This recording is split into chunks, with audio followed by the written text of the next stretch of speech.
Salut à tous, c'est Pank de la chaîne, bienvenue sur cette vidéo qui va parler de la posture de praticien et particulièrement le boulot qu'on peut faire sur soi. Alors j'avais déjà fait une vidéo qui parlait d'auto-hypnose à ce sujet-là et on m'a redemandé éventuellement de réappuyer sur le sujet, sachant que nous, comme praticiens, on a les mêmes problématiques que nos patients. Alors, pas forcément les mêmes histoires de vie, pas forcément les mêmes conclusions, donc pas forcément les mêmes pathologies. Néanmoins, on est des êtres humains, on a plein de problèmes, ou en tout cas on s'en est créé plein, on a aimé se faire des nœuds à la tête. On est certainement arrivé dans cette pratique parce que, outre le fait extraordinaire d'avoir certainement un méga syndrome du sauveur, on a également voulu comprendre comment on fonctionne, comment des gens autour de nous fonctionnaient, et on a certainement voulu résoudre pas mal de problèmes internes. D'ailleurs, c'est tout au long de notre pratique quelque chose qui est très important. Il n'y a certainement aucun praticien qui est en mode zen 2.0 à se dire ça va, moi j'ai tout réglé, je suis bien, je connais pas le contre-transfert, moi je gère super bien toutes mes projections, d'ailleurs j'en fais même plus tellement je suis dans un état de zénitude et de sérénité absolue. Donc effectivement, en tant que praticien, nous on a la chance en plus en hypnose d'avoir des outils qui permettent de travailler de manière perso, et l'importance également de pouvoir être suivi par un ou des praticiens d'ailleurs de différentes disciplines. Alors très souvent, ce que je dis à mes apprenants ou à des personnes qui font déjà de l'hypnose, qui sont déjà praticiens, c'est d'éviter de faire des suivis ou en tout cas des sessions de thérapie dans la même discipline que la nôtre. Pourquoi? Parce que tout simplement, on a nos habitudes, on a notre manière de faire, et il est possible qu'on ait du mal un peu à lâcher prise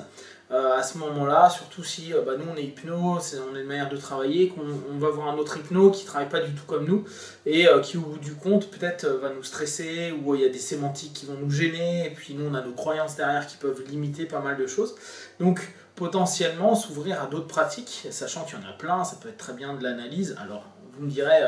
oui mais moi j'ai pris des thérapies brèves, c'est parce que justement j'estime que l'analyse ne sert à rien ou que ça ne me parle pas. Testez, vous voyez, vous allez pouvoir juger clairement en ayant vécu une petite thérapie en analyse, voir si ça vous parle ou pas. Ça se trouve ça peut vous plaire et vous correspondre complètement, et c'est pas pour autant que votre pratique de thérapie brève est fausse, mais peut-être que pour vous à un certain moment dans votre vie c'est intéressant. Donc il y a plein de disciplines au niveau psycho, il y a plein de disciplines au niveau physio, il y a plein de disciplines au niveau énergétique. L'intérêt étant de se faire suivre, si possible, parce que là en vous disant ça je me dis si possible, travailler d'un point de vue psycho et d'un point de vue physique et d'un point de vue énergétique. Pourquoi psycho? Parce que l'hypnose, et en tout cas quand on est praticien en hypnose, on est quand même très lié à la notion psychologique, donc apprendre et comprendre la psyché de l'être humain au travers de l'hypnose, au travers de conscient, d'inconscient, conscient, subconscient, qu'importe la sémantique, et par extension nos projections, nos peurs, nos contre-transferts qu'on peut faire pendant les sessions, ça peut être intéressant de les traiter avec un spécialiste qui va avoir un angle différent d'une autre. Donc, à moins que vous soyez complètement zen, c'est ce que je vous disais, il est toujours intéressant de pouvoir avoir un praticien qui nous correspond, et là on retourne dans la série vidéo, trouver son praticien et faire une thérapie, et trouver son praticien, celui avec qui on a envie de travailler, évoluer, avancer, et puis mettre à plat nos propres problèmes, c'est aussi une quête qui prend un certain temps. Après, la deuxième chose qui est assez géniale, c'est que nous on a l'auto-hypnose, qui peut permettre un travail intéressant si on dépasse le principe de l'autosuggestion. Okay. Je reviens, je le dis assez régulièrement, mais je suis très étonné souvent de voir des praticiens d'hypnose qui utilisent l'auto-hypnose une fois tous les 300 de l'année parce qu'ils ont mal à la tête, parce qu'ils sont stressés pour un examen ou pour 2-3 petites choses au quotidien. Je pense que dans le cadre d'une professionnalisation de ce que l'on met en place,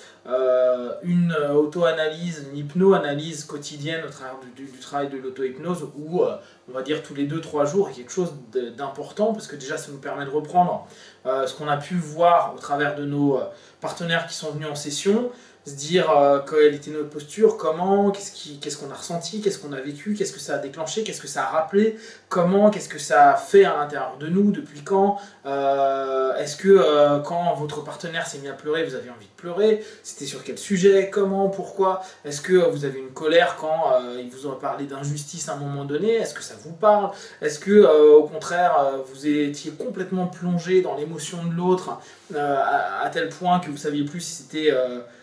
vous qui aviez l'émotion ou elle qui l'a vécu, et ainsi de suite. Donc le principe en auto-analyse, en hypno-analyse, en auto-hypnose, c'est vraiment intéressant parce que vous pouvez vraiment retravailler sur vos problématiques qui, si en plus vous êtes professionnel en tant que praticien, vont quand même être de manière assez récurrente, vous revenir dans la tronche, tout simplement. On dit très souvent que oui, on va avoir des patients, des partenaires qui nous correspondent, et vous allez vous rendre compte qu'effectivement, il y a des moments où ça vous correspond bien. Vous avez une problématique qui a jailli au travers d'un boulot, ou peut-être même vous n'en aviez pas pris conscience. Premier patient, premier partenaire, il vous parle d'un sujet, vous en avez 2-3 dans la journée, puis toute la semaine ça se répète sur à peu près les mêmes thèmes. Posez-vous la question de voir aussi ce que ça fait à l'intérieur de vous, comment vous le gérez, qu'est-ce qui se passe en vous, parce que très souvent, vous allez voir qu'il y a des échos, et c'est assez amusant quand vous êtes en train de titiller un truc à l'intérieur de vous, que voir que vos propres partenaires, c'est ce qui vous renvoie. Alors la question est de savoir, est-ce qu'il nous renvoie cette problématique, ou est-ce que nous sommes tellement dans notre problématique que nous ne voyons que cette facette de son problème. Et c'est là où tous nos malaises et tous nos problèmes peuvent être facilement projetés sur nos partenaires, et au bout du compte, si on ne fait pas ce travail de manière régulière, on a de fortes chances d'être dans une démarche où on n'est plus en train de gérer la problématique de notre partenaire, mais de gérer au travers de notre partenaire notre propre problématique. Et on peut le retrouver assez souvent quand nous, admettons que j'étais fumeur, j'ai arrêté de fumer, j'ai une personne qui vient pour le tabac, je commence à faire tout un travail, elle me parle d'ancrage que je connais, donc la personne semble être un reflet de ce que j'ai fait, et je deviens dans ce cas-là conseiller à dire « ouais mais non, mais là tu aurais dû plutôt faire ça ou ça », comme si vous deveniez la personne que vous auriez aimé rencontrer au moment où vous fumiez. Mais en même temps, c'est pas parce qu'il vous présente les choses, ou qu'en tout cas vous entendez les choses d'une certaine manière comme ça vous fait écho, que pour autant il a besoin des mêmes réponses, des mêmes clés pour avancer. Et c'est là où on a une vraie démarche perso à faire, parce que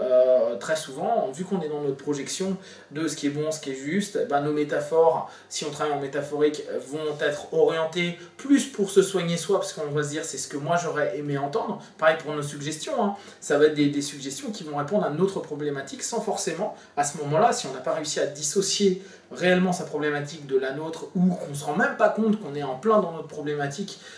et qu'on est en train de dire ce qu'on aimerait nous-mêmes entendre, et à partir de là, on fait une session alors qui est plutôt orientée vers vous plutôt que votre partenaire. L'excuse qu'on a trouvée en hypnose, qui est assez jolie, et j'adore l'idée, c'est de dire oui, mais on est dans la fusion de nos subconscients qui parlent les uns avec les autres, et en fait on se comprend dans une version plus élevée de nous-mêmes. Oui, d'accord, je l'accepte, mais quand c'est fait correctement, pas quand c'est dans un contre-transfert, ou quand c'est une projection de nous-mêmes, où derrière, oui, on est en train d'être dans une fusion des trucs, parce qu'on n'arrive plus à se dissocier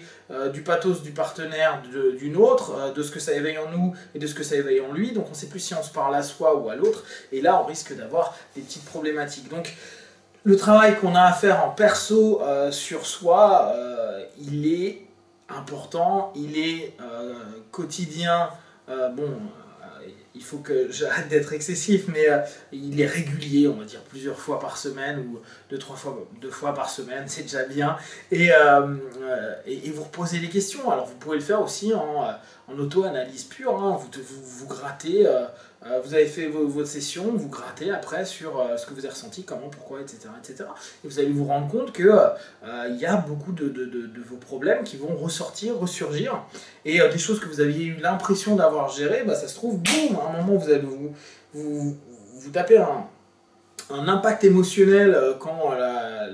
le partenaire va vous exprimer sa problématique ou certaines choses, et vous allez vous dire waouh, pourquoi ça me secoue comme ça? Bah, si ça vous secoue comme ça, c'est que c'est pas géré, ou en tout cas vous l'avez géré à une certaine strate et que vous êtes passé au niveau qui suit et qu'il faut aller gratter plus profondément pour vous permettre d'obtenir des réponses, conscientiser, modifier vos croyances, modifier vos valeurs, travailler avec votre subconscient, quoi. Bref, faire votre propre thérapie. Donc c'est là vraiment intéressant. Chose que je dis souvent à mes apprenants, parce que moi je l'ai vécu, il y a des moments je vais passer 3-4 mois sur une problématique, alors que je vais 2 fois voir la personne qui s'occupe de moi, et là elle va me poser 3 questions que je ne me suis jamais posées, et j'avance parfois plus vite en une séance ou deux avec un praticien qu'en 3 mois tout seul. Seulement je vais avoir vu